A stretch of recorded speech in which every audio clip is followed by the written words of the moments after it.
Bom dia, irmãos, a graça e a paz do Senhor Jesus Cristo. Vamos abrir a palavra de Deus. Carta de Paulo aos Gálatas, capítulo 4, por favor. Sempre reforço, nós pregamos expositivamente, então pregamos muitos livros das Escrituras e sempre em continuidade. Hoje, retomando aqui a carta aos Gálatas, última pregação já faz algum tempo, e continuando com esta mensagem, todas as nossas exposições estão sempre nas nossas plataformas, para se alguém quiser acompanhar depois.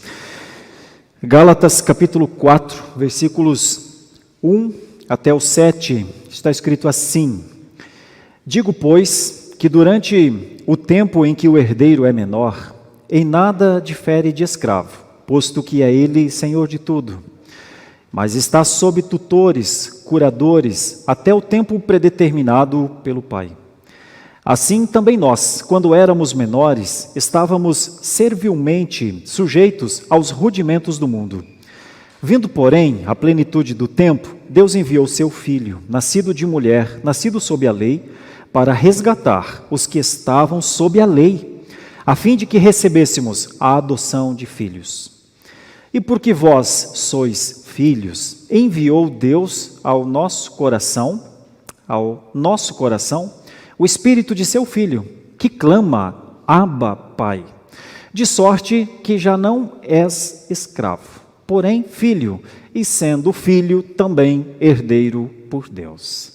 Oremos ao Senhor. Nosso Deus, nossa oração é que o Teu Santo Espírito, que permitiu que essa palavra fosse escrita, que permitiu a inspiração destes homens, todos eles, para que a Tua palavra fosse escrita e registrada. Agora também, Senhor, ilumina o nosso entendimento para compreendermos o que essa passagem quer dizer e também para que ela possa ser aplicada à nossa vida. É a nossa oração em nome de Jesus. Amém. Eu começo sempre com as crianças, pedindo que as crianças que fazem aquela ilustração bonita, sempre façam um desenho muito simples, crianças. O desenho é, bem no meio da página, a grande cruz de Cristo. Do lado esquerdo, uma criança, do lado direito, um adulto. Uma página, bem no meio, a cruz. Do lado esquerdo, tenta desenhar uma criança, um menino, talvez você mesmo. E do lado direito da cruz, no outro lado da cruz, uma pessoa adulta. Qual a diferença que há entre uma criança e um adulto? Porque a cruz no meio dessa figura de linguagem, um menor e um maior. Eu vou explicar o texto para os irmãos, pensemos juntos aqui, o que é que Paulo estava querendo falar aos Gálatas. Você conhece o contexto. A carta aos Gálatas possivelmente tenha sido a primeira carta de Paulo, aquela região que Paulo se tornou um missionário. E então os Gálatas que haviam recebido o Evangelho, haviam crido, inclusive, em algum momento Paulo percebe que eles estão voltando atrás. E Paulo entende que essa volta, depois de ter conhecido as maravilhas da fé, a liberdade da cruz, liberdade que a cruz proporcionou, era voltar a um nível de escravidão, quase como um adulto querer ser criança de novo. Paulo não se conformou com isso, achou que não estava certo, achou que precisava explicar a eles que eles não eram mais crianças, mas que eles eram adultos, que alguma coisa havia acontecido para que eles não fossem e não agissem mais como crianças. Então essa era a perspectiva inicial de Paulo aqui na carta aos Gálatas, tentando ajudá-los a não voltarem aos sistemas mosaicos, né, sistema de lei, de obrigações, de regrinhas, mas que eles vivessem um contexto de paternidade, de filiação. Então o tema da nossa meditação hoje é como reconhecer que somos filhos de Deus. Quando é que aconteceu a ruptura da escravidão do pecado, quando é que aconteceu a libertação daquele estado de minoridade para um estado de maioridade? A carta é muito rica. Se você nunca leu a carta aos Gálatas, tire um tempinho e leia. Alguns acham que ela é só uma carta de correção, uma carta muitas vezes até dura, mas não é não. É uma carta belíssima. Acontece que não tem como nós compreendermos a salvação, a liberdade de Cristo, se não soubermos do que fomos salvos. Ninguém é salvo, conhece a sua salvação, se não souber que foi salvo, que foi liberto de um mundo de prisão, de um tempo de opressão. Como a gente pode dizer, eu sou crente, eu sou salvo, eu sou liberto, sem saber do que fomos libertos, sem saber o que era o nosso destino lá, não é? Então a carta aos Gálatas, ela tem sim essas coisas, ela explica, olha, eu preciso dizer de onde vocês vêm, o que vocês eram, como vocês eram idólatras, preciso trazer à vossa memória que vocês não amavam ao Senhor. E isso então se completa na mensagem salvífica, tanto é que é aqui em Gálatas que se tem aquela expressão, na plenitude dos tempos, no tempo certo, Deus enviou o seu Filho e então ajustou, corrigiu toda uma história, a história do seu povo. Então é isso que é o tom da carta de Paulo aos Gálatas. E aqui nessa passagem especificamente tem um contraste, e eu vou dizer que num primeiro momento nós vamos falar sobre escravidão, depois nós vamos falar sobre resgate, e depois nós vamos falar sobre filiação.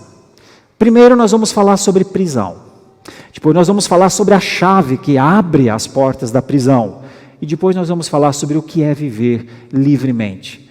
Sabem por quê? Porque esse é o processo da nossa vida. Em algum momento, muito escravos. Em outro momento, a porta da cadeia aberta. E não fomos nós que abrimos. E então, ao passar por essa porta, a liberdade, o aroma da manhã, o brilho do sol, a claridade dos dias, esse é um processo muito nosso. Por isso vamos pensar aqui nessa carta. Então, quero destacar primeiramente os 2 primeiros versículos que falam sobre escravidão. Digo, pois, que durante o tempo em que o herdeiro é menor, em nada difere de escravo, posto que é ele senhor de tudo. Isso quer dizer, sendo senhor de tudo, ainda assim é escravo quando é menor. Mas está sob tutores e curadores até o tempo predeterminado pelo Pai. Talvez você conheça um pouco da história de Israel, dos gregos ou até mesmo dos romanos, como funcionava a mudança de minoridade para maioridade, de um menor para maior. Se você não sabe, eu vou ler alguns detalhes aqui, compilados, escritos por um estudioso chamado Barclay. Então eu estou lendo o que ele escreveu. Ele disse assim: no mundo judeu, quando o menino fazia 12 anos, no seguinte sábado o pai o levava à sinagoga, onde se convertia em filho da lei. Então, para o judeu, a passagem de 11 para 12 anos, o pai levava o filho e dizia, agora já não, ele não é mais comandado exatamente por mim, agora é pelos rabinos, agora a sinagoga vai conduzir. Então ele era chamado de filho da lei com 12 anos. Nessa ocasião, o pai pronunciava sobre o filho uma bênção. Ele dizia, bendito sejas, ó Deus, que me tiraste a responsabilidade sobre este filho. O menino também recitava uma oração em que dizia, meu Deus e Deus de meus pais, neste dia solene e sagrado que assinala meu passo da infância à vida adulta, levanto humildemente meus olhos em torno de ti e declaro com sinceridade e fidelidade que de agora em diante observarei os teus mandamentos e assumirei a responsabilidade das minhas ações perante ti. Linha divisória. Isso no mundo judeu, 12 anos. No mundo grego, na Grécia, o menino estava sob o cuidado paterno dos 7 até os 18 anos. Um pouco parecido conosco aqui. Aqui a gente também diz, fez 18, é maior de idade. Era então quando se fazia um evento chamado Éfebos, que pode traduzir-se por uma festa de libertação, alguma coisa assim. Por 2 anos essa pessoa ficava sob a tutela do Estado. Os atenienses, divididos em clãs, faziam isso constantemente. Antes que o moço fizesse esse éfebos, ele era responsabilizado pela família. Mas numa cerimônia, nesse tempo, cortavam-se os cabelos para oferecer-lhe aos deuses. Vejam, a minoridade para a maioridade, nas culturas muito diferentes, tinham seus pressupostos, né? Gregos, muito idólatras. Então, nesse caso também, no dia que o cabelo era cortado, o jovenzinho grego deixava de ser menino e passava a ser adulto. E no mundo romano, como é que funcionava isso? Da mesma forma. As crianças, elas ficavam sob os cuidados dos pais até os 14 a 16 anos, mais ou menos, e então uma festa acontecia, um festival grande, chamado de Liberalia, e era tirada uma toga de criança, chamada pretesta, e era colocada uma nova toga de adultos, chamada virilis, a ideia de viril, agora ele é forte. Notem que todas as culturas têm os seus ritos de passagem, para que uma criança deixe de ser criança e se torne adulta, e então assuma todas as responsabilidades de adulto. Paulo está tratando mais ou menos isso. Paulo está dizendo, houve um rito de passagem também. O rito de passagem aconteceu, você viu? Você viu que em determinado momento você foi chamado para fora da sua meninice, da sua criancice? Gálatas, vocês percebem que vocês foram emancipados, porque vocês sabem o que é ser criança. Vocês sabem o que é ficar sob o regime dos cuidados da lei, das ordens. Vocês sabem o que é ser escravos de lei. Vocês sabem. Nós aqui no Brasil temos um contexto. Eu sei, vocês estudaram isso no colégio, eu só refresco um pouquinho a memória de vocês. Mas vocês sabem que nós tivemos um imperador, Dom Pedro I, e que em determinado momento o nosso imperador precisou voltar a Portugal para assumir o reino, quando Dom João VI morreu. E então, quando ele volta, nos idos de 1840, ele deixa o seu filho aqui, é Dom Pedro II, para reinar, né? Só que tem um problema, ele tem 5 anos. E agora? Então, os historiadores aí, me perdoem as faltas e as falhas dos detalhes, estou falando aqui a grosso modo, mas o príncipe regente precisa reinar. Como ele vai reinar com 5 anos de idade? Então, ele fica sob tutores, e eu anotei os nomes dos tutores aqui, do nosso imperador Dom Pedro II, José Bonifácio de Andrade, e depois, Manuel Inácio de Andrade de Souto Maior. O nosso príncipe regente, nosso período de segundo reinado, ficou sob um regime de lei incrível, mas o nosso imperador era escravo da lei, não tinha como sair. É quando então acontece o que se chama de golpe da maioridade. Eu sei que você sabe disso. O nosso imperador foi emancipado aos 14 anos para reinar. Nosso segundo imperador, então, com 14 anos passou a reinar. Mas continuou, de certa forma, escravo de uma lei. Aliás, o nosso país, o nosso Brasil, era escravagista ainda nesse período. Vejam como é ser escravo de lei. Ironia do destino, é a filha do imperador Dom Pedro II, Isabel, que em 1888 vai decretar a Lei Áurea, a abolição da escravatura. Leis escravizam, leis prendem, e era isso que os Gálatas não poderiam voltar. É a mesma coisa como um escravo livre. A Lei Áurea foi promulgada em 1888, livres, e eles falaram, não, nós queremos voltar para a nossa vida de escravo. Era isso que Paulo estava inconformado com os Gálatas. O que isso tem a ver conosco? Já, espera um pouquinho. Tem um filme que foi lançado em 1994, muitos aqui não eram nem nascidos, mas alguns já eram, e nós assistimos, chamava-se Um Sonho de Liberdade. Tim Robbins e Morgan Freeman. Ali tem uma história. Aos mais jovens que estão acostumados a assistir em 4K, Façam um esforço para assistirem um sistema meio analógico, meio menos do que 720 pps, e assistam Um Sonho de Liberdade. A imagem não é das melhores, mas a história é boa. Tim Robbins foi preso e queria de toda forma sair da prisão. Ninguém gosta de prisão. Fez de tudo. Não dava para sair por força, precisou usar inteligência. E saiu. Em determinado momento saiu. O seu amigo também queria sair da prisão. E com todas as lutas e dificuldades, um dia também saiu. Mas não se acostumou a viver fora. Não se acostumou a viver fora. E então ele acha um jeito de voltar para a prisão. É uma coisa muito estranha, mas é como se ele dissesse, aquela é a minha vida, eu prefiro viver lá, preso de volta. E a gente vê o filme e fala, como é que um livre pode querer voltar? Né? Era isso. De certa forma, Paulo estava dizendo, como é que livres querem voltar? Como voltam a viver naturalmente? Como voltam a viver como as pessoas que não conhecem a Deus vivem? É isso, Paulo estava preocupadíssimo com os Gálatas. Nós reconhecemos que somos filhos de Deus pela liberdade, meus irmãos. Liberdade. Não é um sonho, não. É uma realidade. Mas os Gálatas precisariam entender isso melhor. Será que nós também não precisamos de vez em quando entender melhor o que é a liberdade? A liberdade em Cristo?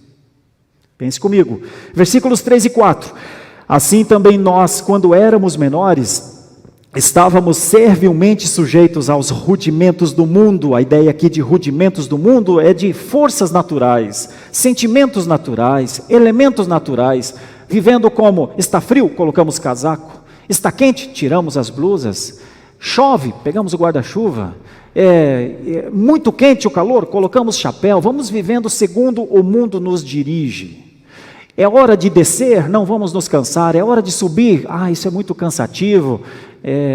As coisas naturais, vivendo como se Deus não existisse, vivendo pelas regras que nos colocam. É hora de trabalhar, 8 horas da manhã, passo o cartão lá no ponto. É hora de sair, tocou a sineta, vou embora para minha casa. É hora de dormir, descansar. Agora vou dormir e vou dormir para amanhã continuar a fazer exatamente o que sempre fiz, o que fiz há 1 ano, 2 anos, 3 anos, 5 anos, 10 anos. Nasceram os filhos, quem é que vai cuidar? Eles vão para a profissão, qual será a profissão? Seja tudo como a natureza quiser. Era mais ou menos assim. A vida sem Deus. Preocupados o tempo inteiro com os recursos, com o alimento, preocupados o tempo inteiro com a roupa, o que há de vestir, preocupados o tempo inteiro em sobreviver em meio às situações difíceis da vida, mundo natural. Gente vivendo como o mundo vive hoje. Paulo está dizendo, isso é rudimento do mundo, isso é limite, isso é prisão. Vocês já viveram presos a essas coisas. Mas vocês precisam lembrar de uma coisa. Vindo, porém, a plenitude do tempo, Deus enviou o seu Filho, nascido de mulher sob a lei, para resgatar os que estavam sob a lei, a fim de filhos. E é aqui que a história muda. É aqui que o contraste vira de lado. Os Gálatas antes, escravos dos rudimentos do mundo, escravos das suas próprias leis criadas, escravos dos seus sentimentos, escravos da forma como eles fecharam os seus olhos, ou tiveram seus olhos fechados pelo Deus deste século, e então eles não conseguiam conceber que eram filhos, herdeiros de Deus, para conseguirem contemplar coisas maiores do que a comida do dia a dia, a roupa do dia a dia, a profissão do dia a dia. Mas eles foram chamados para serem filhos adotados no unigênito do Pai, o Senhor Jesus Cristo. E então uma cortina se abria diante dos Gálatas, para que eles pudessem contemplar o céu, meus irmãos. Pudessem contemplar um longo e vivo caminho. Pudessem contemplar uma herança prometida. Eles viviam como escravos, escravos não têm herança. Mas a herança para o povo gálata aqui era uma salvação eterna, era a promessa de que para sempre eles viveriam com Deus. E este Deus, meus irmãos, chamaria os gálatas de meu filho, minha filha. O escravo se relaciona com o seu senhor a partir das ordens que o seu senhor dá. O que está escrito na lei? Eu vou cumprir, porque está escrito na lei. Mas um filho não se relaciona com um pai pelo que está escrito lá nas normas da Constituição do seu país. Um filho não se relaciona com o pai à espera o tempo inteiro de uma correção, de um aperto, de uma cobrança. Um filho se relaciona com o pai na expectativa de ver o rosto do pai, de contemplar a bondade do pai, de ter a segurança do pai, de viver sob os cuidados amorosos de um pai que já viveu antes dele, que já sofreu antes dele e que compreende um pouquinho mais do que a criança como é a vida. E então a cada abraço, a cada cuidado, a cada palavra, amor derramado para que a vida do filho seja uma vida possivelmente um pouquinho melhor do que foi a vida do próprio pai. E é assim que nós somos adotados por um Deus amoroso, um Deus que olha a aflição de cada um de nós, um Deus que contempla o nosso estado de miséria, um Deus que tem paciência conosco quando o nosso coração, endurecido para com as coisas de Deus, está amorosamente apaixonado por coisas que nos levam para longe dele. Assim é o nosso Deus, dia após dia, amorosamente compadecido de pessoas como nós. E os Gálatas não estavam entendendo isso. Então Paulo não consegue ficar quieto, entende? É como se ele dissesse: por que voltar ao tempo de meninice? Por que voltar ao tempo de isso pode, isso não pode? É assim, não é assim? Quando vocês podem conversar com um pai que os adotou como filhos e chamou esse tempo de plenitude. Chamou esse tempo de o tempo que Deus quis. Chamou esse tempo do tempo da visitação. E disse que no tempo da visitação, este povo que era escravo da lei, foi resgatado. É isso que eu estou chamando de chave. A prisão foi aberta. E então, antes, a prisão legalista fazia com que os Gálatas, inclusive, tomados por muitas forças da época, tivessem dúvidas quanto ao seu destino eterno. Mesmo cumprindo a lei, eles sabiam que não conseguiriam cumprir totalmente a lei. Então, a cada quebra da lei, uma dúvida: será que eu sou salvo? A palavra diz que tem que cumprir, tem que obedecer, mas e se eu não conseguir? E se o meu filho não conseguir? E então, a adoção de filhos muda um status de escravos, que obedeciam normas, para filhos que podem conversar com seu pai. Acompanha comigo, veja o nível e a abertura dessa liberdade. E porque vós sois filhos, diz aqui no versículo 6, e porque vós sois filhos, enviou Deus ao nosso coração o Espírito de seu Filho, que clama: Abba, Pai. Abba, Pai, de sorte que já não és escravo, porém filho, e sendo filho também herdeiro por Deus. Irmãos, esses dois versículos, eles são repetidos aqui por Paulo, porque um dia Jesus ensinou em Marcos 14:6 a chamar Deus assim. Os judeus tinham um tipo de temor estranho de Deus. Eles não ousavam nem falar o nome de Deus. Tanto é que quando a Bíblia foi escrita em grego, quando uma tradução foi feita para o Antigo Testamento, que é originalmente em hebraico, e foi escrito também em grego, os judeus 70 anciãos, eles mudavam a cor da caneta para cor dourada, quando aparecia o nome Yahvé, nome Deus. Eles tinham, e até hoje eles têm, eles praticamente não conseguem pronunciar o nome Deus, o nome Yahvé. Era uma fobia mesmo, e é até hoje. Então nós temos em relação a Deus, alguns que consideram o nome de Deus alguma coisa impronunciável, de medo que se tem dele, de temor que se tem dele, e outros que usam Deus como se não fosse nada, como se a palavra Deus não se representasse absolutamente nada. Mas Paulo quer que os Gálatas o chamem de Pai. De paizinho. Abba, Pai, tem uma origem aramaica. Meu paizinho. Papai. Meu pai. Então é trazer esse conceito de poder enorme para o coração Quem é Deus? Além de ser o Criador dos céus e da terra, além de ser o que mantém os astros na amplidão, que faz com que os sentidos da existência funcionem. Quem é Deus que faz a Terra funcionar dentro do sistema solar com a Lua, movimento de rotação, movimento de translação? Quem é Deus, além desse que mantém sob o seu poder cada detalhe da sua criação? Quem Ele é? Ele é o seu Pai. Ele é o seu Paizinho. O lugar dele é o seu coração, disse Isaías. É no coração que Ele mora. Lá é o lugar dele. É lá que Ele fica. O seu corpo, a nossa vida é templo, é morada dele. Quem é cada um de nós, senão filhinho, filhinha dele, do Pai, do Paizinho? Os Gálatas estavam muito distantes disso. Por isso eles não conseguiam e não viviam e não compreendiam a sua filiação, a beleza, a profundidade, a perfeição da sua filiação.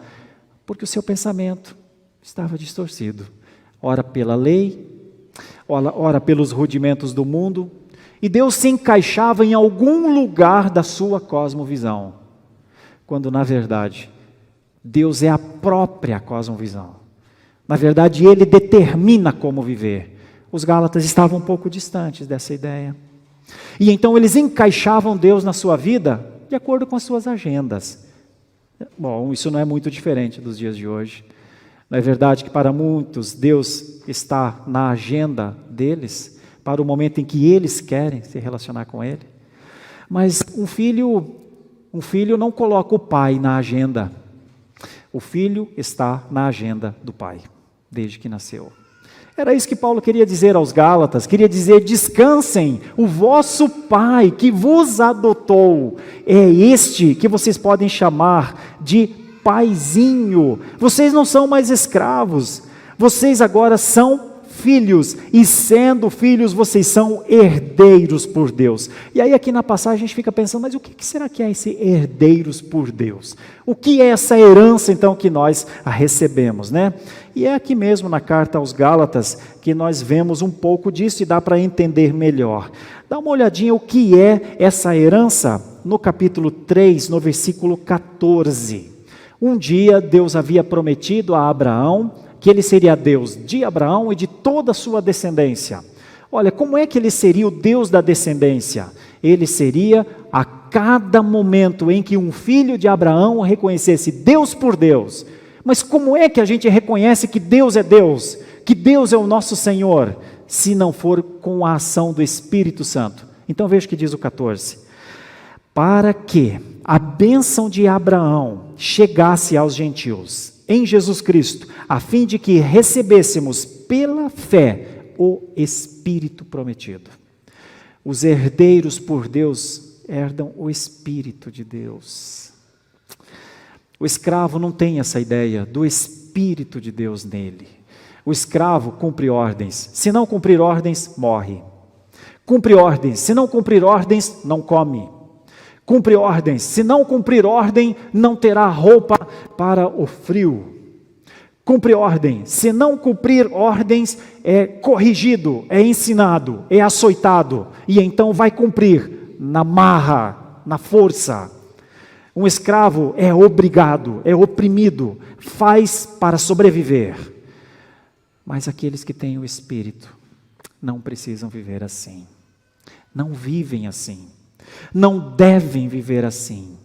Aqueles a quem o Espírito de Deus fez morada, precisam, devem, é justo e digno que vivam como filhos amados de Deus, com o seu Deus, para Ele, nele, na sua graça, no prazer da vida cristã, com a boa e doce voz de Deus, como nós cantamos aqui agora há pouco, lhe conduzindo, lhe protegendo, expressando a sua misericórdia, apesar de sermos filhos, muitas vezes, desobedientes, contundentes, ausentes. Nos dias atuais nós temos algumas ilustrações bem ruins sobre filhos, que cabem aqui. Nos dias atuais muitos pais e filhos são mais amigos do que pais e filhos. É legal ser amigo do filho, mas a amizade entre pai e filho não se sobrepõe à filiação. Porque se o pai ou a mãe forem mais amigos dos filhos do que pais e mães, chegará um dia que o filho não conseguirá entender a ordem de um pai, a instrução segura de um pai. E ele vai estranhar: mas você é meu amigo, como é que você está agora me orientando dessa forma? Como é que você não está deixando alternativas para que eu curta a minha vida, para que eu viva o que eu quiser viver da minha vida?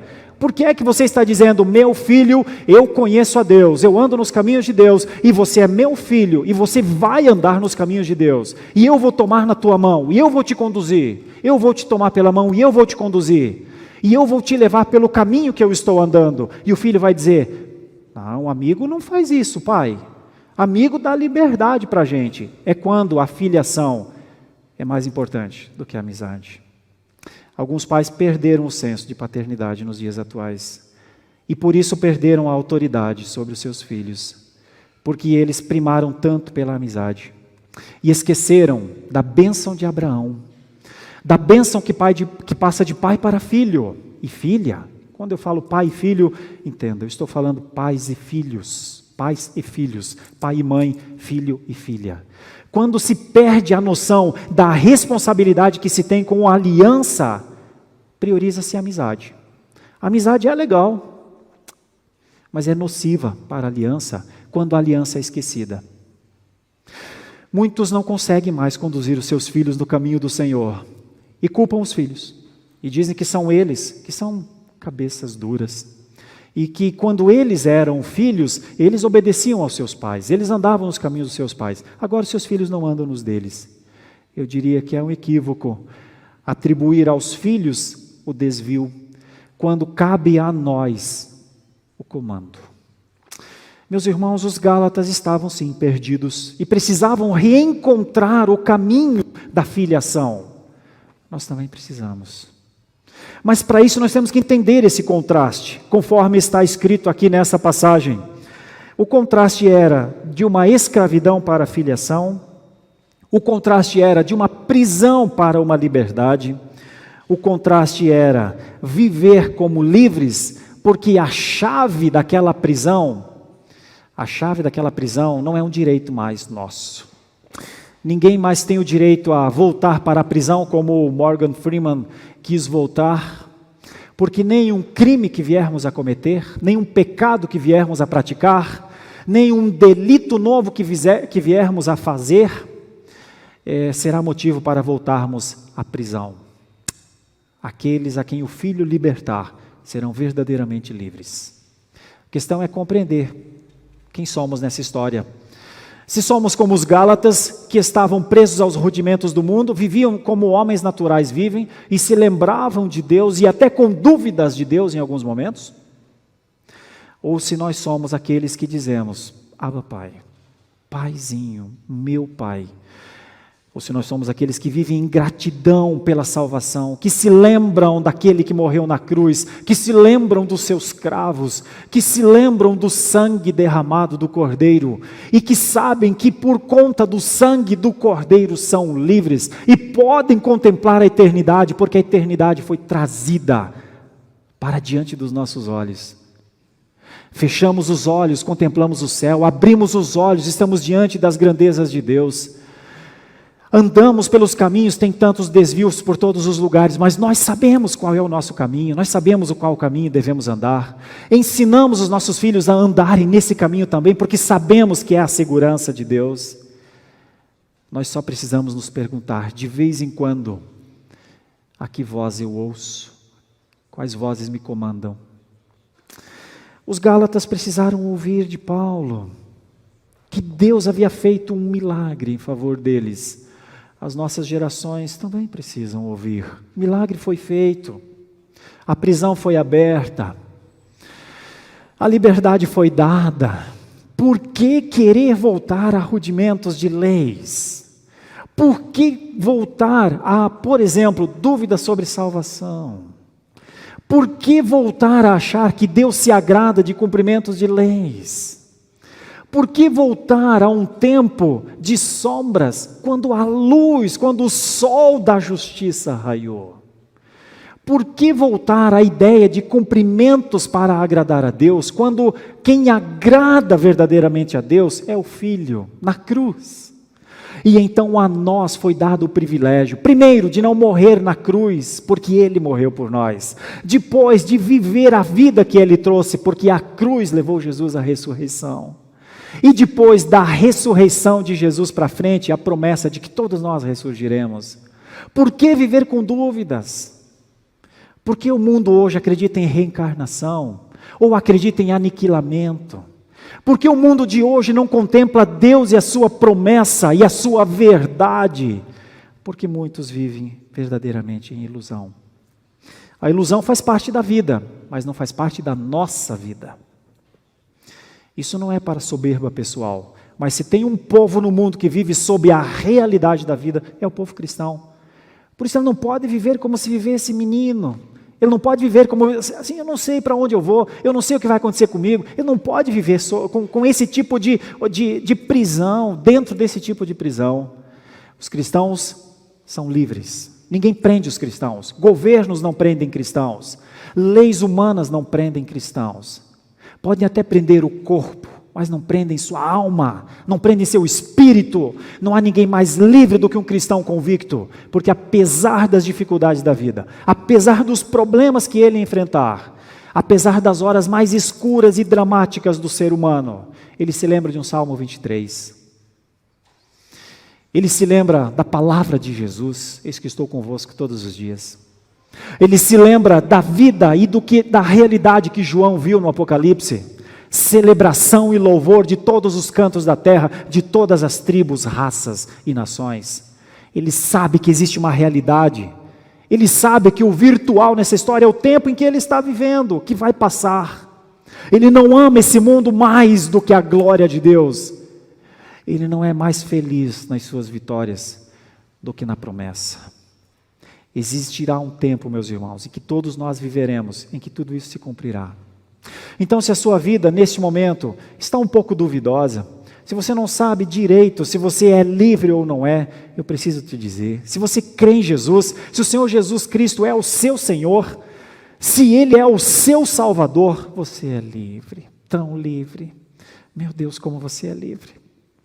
Livre para amar ao Senhor, livre para glorificá-lo com todas as suas forças, livre para testemunhar ao mundo que você foi liberto de verdade, livre para mandar ao mundo a mensagem mais clara que existe um Salvador. Por isso um cristão não pode mandar a mensagem errada ao mundo. Ele só manda a mensagem errada ao mundo de dúvidas, de medos, quando ele mesmo ainda não foi liberto. Mas se ele foi, a mensagem dele é clara. As pessoas olham para ele e sabem quem ele é. O mundo precisa saber quem nós somos, irmãos. Ore por isso. Oremos por isso. O mundo precisa reconhecer em nós a filiação de Deus. Se ainda não reconhece, se nossos amigos ainda não reconhecem filiação de Deus em nós, o problema não está em Deus. Está em nós. Feche seus olhos, vamos orar. Santo e eterno Deus, houve um rito de passagem para nós também, chama-se cruz. De meninos a adultos pela cruz. De escravos a filhos pela cruz. Ajude as nossas crianças, Senhor, que fizeram este desenho nessa manhã e que são cronologicamente, genealogicamente, meninos ainda e meninas. Ajude-as na maturação do entendimento, do poder da cruz. Salva as nossas crianças. Faz com que elas sejam maiores, antecipa a maioridade das nossas crianças, salvando-as, por favor. Por favor. Senhor, mas se existir entre nós adultos que se sentem como crianças nesse sentido, que ainda não entendem direito, ainda não compreendem a bênção que receberam, ajude-as pelo Teu Santo Espírito, porque essa é a promessa, essa é a herança. Eles são herdeiros, o Espírito prometido é a herança para eles.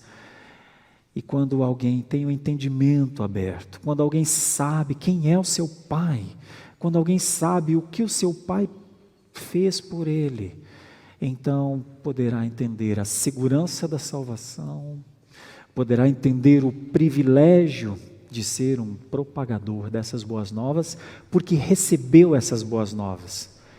Quem está em dúvida jamais será um proclamador. Quem está em dúvida jamais glorificará o Pai por tudo que o Pai fez, porque nem ele mesmo tem certeza do que o Pai fez.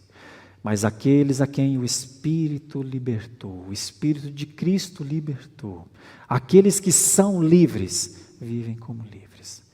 Senhor, e se houver alguém entre nós então, que ainda não foi liberto dos rudimentos do mundo, ainda vive pelas coisas naturais, ainda se encanta pelas coisas naturais, ainda está se sentindo ou com poder ou sem poder, de acordo com as suas vitórias e fracassos da vida, liberta esse coração, Senhor. Que coração mais preso, que triste, Senhor. Mas, Senhor, nós não julgamos ninguém. Nossa vida é clamar para que o Senhor traga a liberdade àqueles que estão presos. Liberta os encarcerados, Senhor, liberta. Se houver alguém entre nós, um que seja, uma que seja, que precisa dessa liberdade, só o Senhor pode libertar. Eu lhe pediria, liberta, em nome de Jesus, permita que essa pessoa viva livre na liberdade que o Senhor trouxe. Ajuda no Senhor, aqueles que sabem que são livres a viverem como livres também. É a nossa oração em nome de Jesus, com perdão dos nossos pecados. Amém. Muito obrigado por nos acompanhar até o final deste vídeo. Para receber mais reflexões e ficar por dentro dos próximos conteúdos, te convidamos a seguir as nossas redes sociais que estão na descrição. Alguns vídeos aparecerão na tela caso queira continuar nos assistindo. Abraço e até a próxima.